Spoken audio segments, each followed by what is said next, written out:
Արդյոք համաձայն եք քաղաքագետ Բոգդան Բեսպալկոյի մեկնաբանության հետ, որ Փաշինյանը այս հեռախոսազրույցով փորձում էր ցույց տալ, որ ինքը հեշտությամբ շփվում է ոչ միայն արևմտյան երկրների առաջնորդների հետ, այլ նաև Ռուսաստանի Դաշնության առաջնորդի հետ։ Կարծում եմ այդ խնդիրը իհարկե ունի Փաշինյանը եւ փորձում է դա ցույց տալ, բայց ես համաձայն եմ նաև, որովհետև լսեցի մի հատված, որտեղ ասում է, որ այնուամենայնիվ նա դուրս չի եկել ոչ հապկից,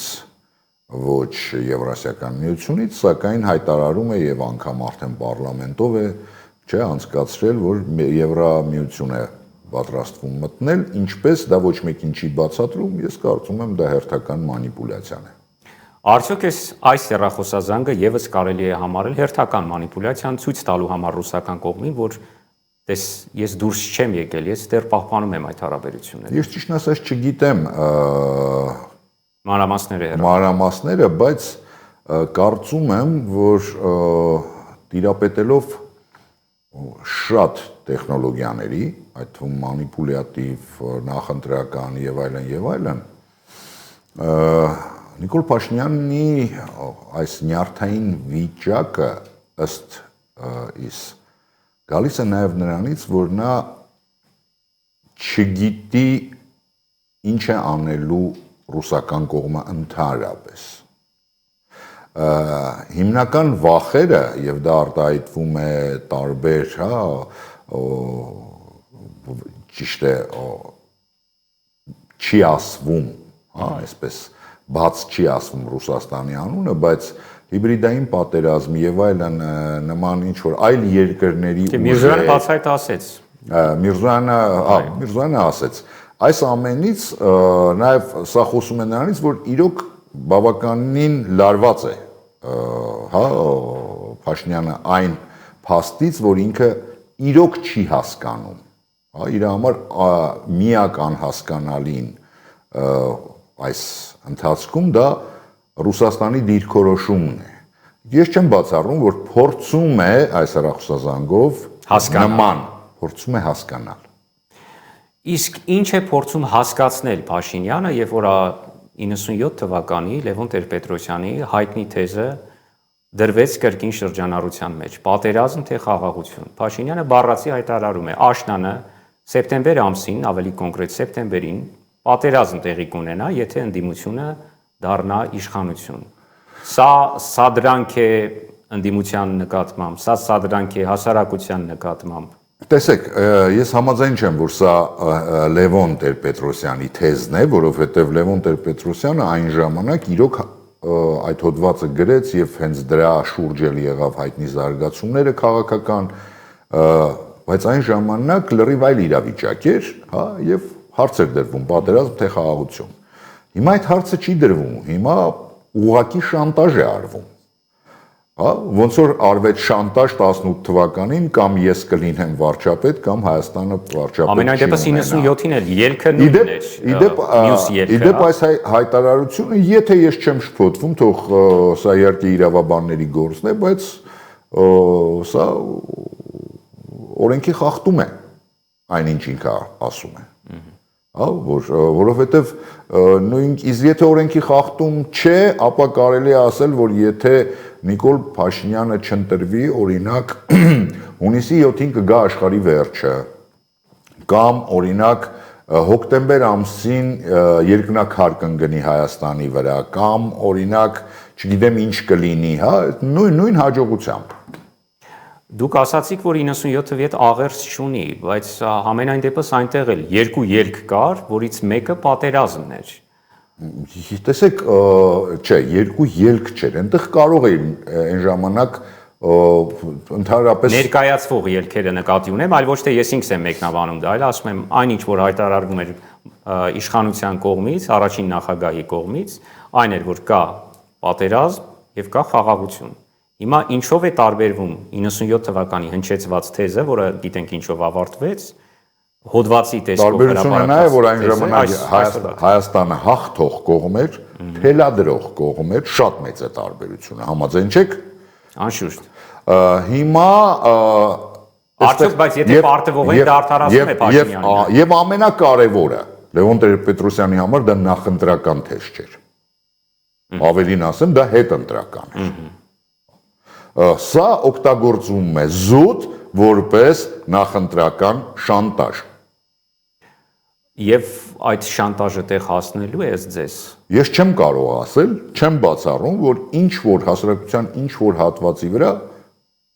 չի բացառվում։ Եթե դեռ մնացել են այնպիսիք, խոսքը չի գնում այն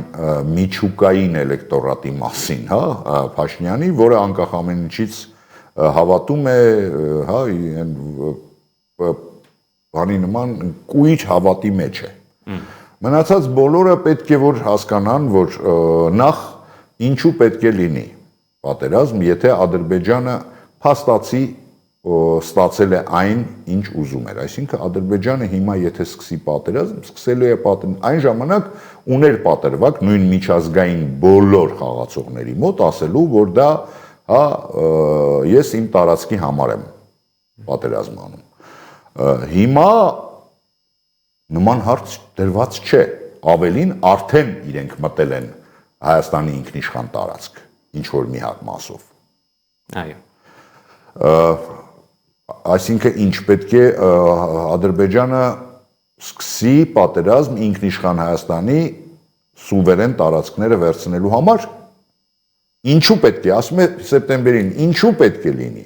Երկու խնդիր կա, կամ պայմանավորված է Ալիևի հետ, հատկապես եթե անգամ ժամկետն է նշում։ Այո, սեպտեմբեր։ Սեպտեմբեր։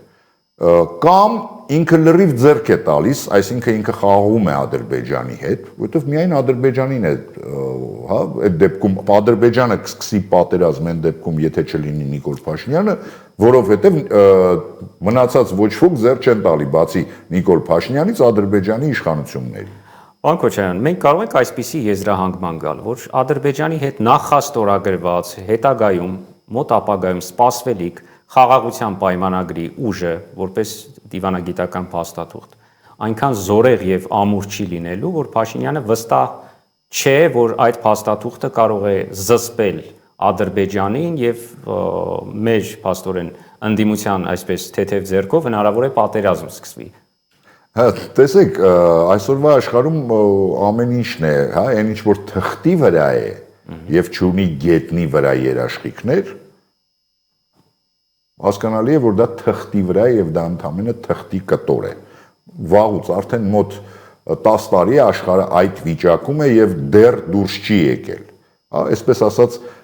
դրա մասին երևի շատ են խոսացել, շատ են գրում, ամբողջ աշխարհն է արդեն գրում, նախկին աշխարհակարգը փլվել է,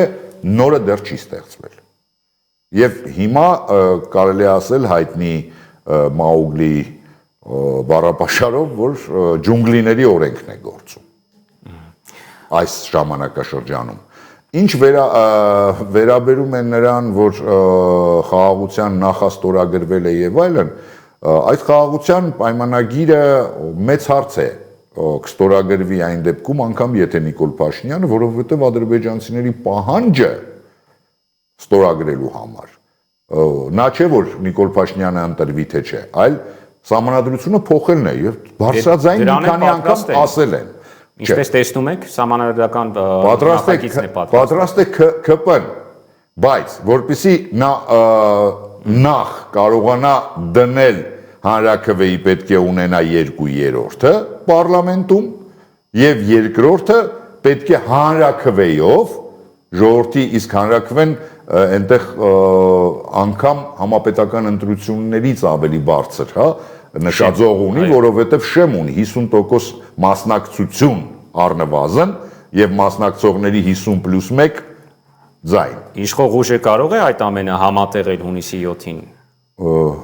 Ես չեմ հավատում, չի հասցնի, ինձ թվում է, որ համատեղի։ Հունիսի 7-ին լինի սահմանադրական փոփոխությունների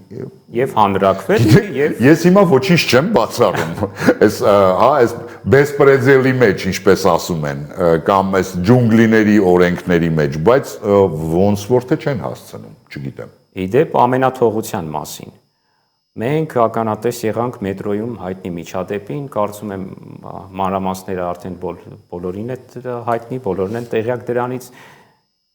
Արցախցի կնոջ վրա բղավեց Փաշինյանը, այն արցախցի կնոջ, որի հայրը 90-ականների ազատամարտիկ է եւ արյուն է թափել, զոհված ազատամարտիկի աղջկա վրա բղավեց, մատ թափտվեց երեխայի ներկայությամբ, իհարկե սրան մի պարզագանքեց եւ արձագանքեց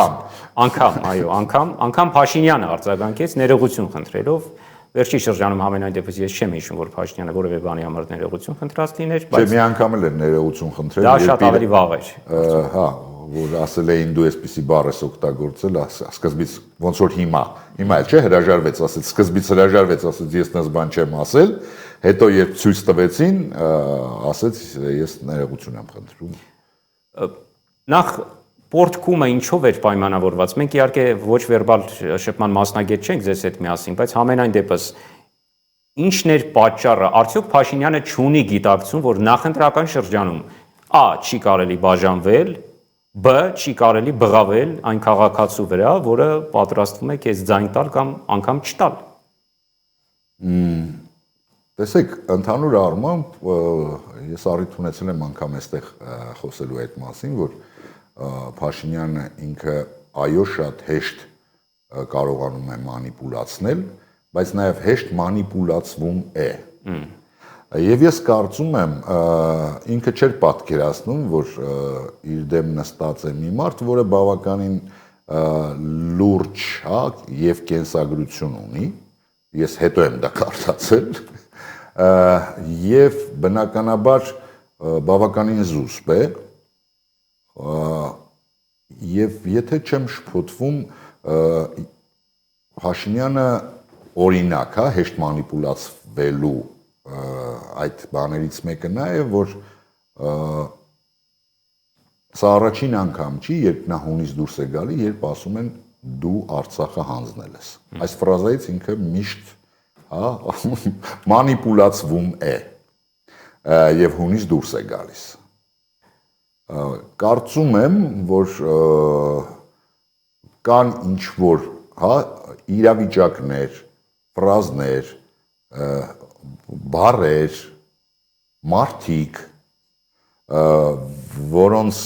պարագայում ինքը այո դուրս է գալիս, չի կարողանում վերահսկել իր իսկ էմոցիաները։ Բոլոր ընտրություններում, ինչպես եւ վստահաբար այս ընտրություններում կա չեզոք հատված, նեյտրալ, արդյոք այս աղմուկը, աղաղակը, մատ թափտվոցին կազդի նաեւ այն հատվածի վրա, որը չէր կողմնորոշվում, թե ում չընտրել կամ ում ընտրել։ Ինչպես եւ այն դեպքում հիմա էլ կասեմ, իհարկե ինչ որ մի մասի վրա անպայման կազդի։ Չեմ կարող ասել, որ բոլորի։ Այդ գիտակցումներ, որը դրթեց Փաշինյանի ներողություն։ Այո, միանշանակ։ Ես կարծում եմ իրեն նաև շատ արագ, հա, սոցիալական ցանցերում աղմուկ բարձրացավ եւ եթե ես չեմ շփոթվում, Deutsche Welle-ն էլ է անդրադարձել ռուսական ծառայությունը։ Եվ նման դեպքերում իհարկե հատկապես եվրոպական արձագանքները իհարկե Փաշինյանին բավականին զսպող են, զսպող մեխանիզմ են եվրոպական տարբեր աղբյուրները համարվում Փաշինյանի համար։ Եվ վերջին թեման, պարոն Քոչարյան, մենք տեսնում ենք վերջին մի քանի օրերի ընթացքում, որ Փաշինյանը լայվ է մտնում եւ կոչ է անում հատկապես Ուժեղ Հայաստան կուսակցությանը լայվ մտնել։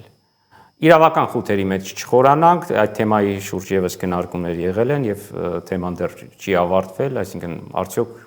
Սամվել Կարապետյանին իշխանությունները քրեակատարողական հիմնարկը իրավապահները թույլ են տալիս այդպիսի լայվով հանդես գալ թե ոչ, բայց այդուամենայնիվ ինչով է պայմանավորված հատկապես որքան շատ ենք մոտենում ընտրական շրջանին, այդքան ուղիղ Փաշինյանը դիմում է հենց այդ կուսակցությանը։ Դե նախ ենթադրում եմ, որ ունի տվյալներ, որ ընդդիմության մեջ բավականին լուրջ, հա, բան ունի Ուժեղ Հայաստանը, կարելի ասել լիդեր է, եւ երկրորդը պարզ է, որ տեսեք ինչ է, հա, ուժեղ բառն է այն բառերից, որը նյարդայնացնում է։ Եվ ինքը խաղարկում է այդ բառը։ եւ ինքը խաղարկում է մի պահ անգամ ինքը փորձեց իր այս քարոզարշավի ժամանակ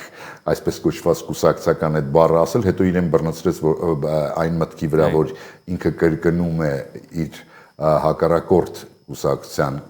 ոնց որ թե կարգախոսը եւ փորձեց ուժեղ բառը հուշկու ասես թե ինչ որ sense բառով փոխարինեց արդեն ընթացքում։ Կարծում եմ, գիտեք, այդ մարդու ներքին կոմպլեքսներն էլ են, քանի որ մարդը ինքը ամենտեղ անհաջողակ է, ինչը թե անձնականում, թե պետության այս անհաջողությունները, որտեղ նայեք, այդ մարդը անհաջողակ է եղել։ Եվ այդ անհաջողակի կոմպլեքսը, երբ ասում են դու թույլ ես, իսկ մեկ ուրիշը ուժեղ է, բնականաբար իր մոտ էմոցիոնալ ռեակցիա է տալիս։ Թե հատկապես ձայները հաշվի առնելով Սամվել Կարապետյանի որոշում է ձեռնամարտի մեջ մտնել, այսպես քաղաքական ձեռնամարտի։ Նաև իհարկե մենք հենց դրա մասին խոսեցինք, որ ինքը հաշվի առնում, որ դա լիդերն է, նաև դա, ես հենց դրանից սկսեցի, ես հետո արդեն ուրիշ բաներից խոսեցի։ Ինչ սպասել առաջիկայում։ Ես կարծում եմ իմ շատ սիրած խմբի Queen-ի խոսքերով ասած show must go on։ Շոուն պետք է շարունակվի։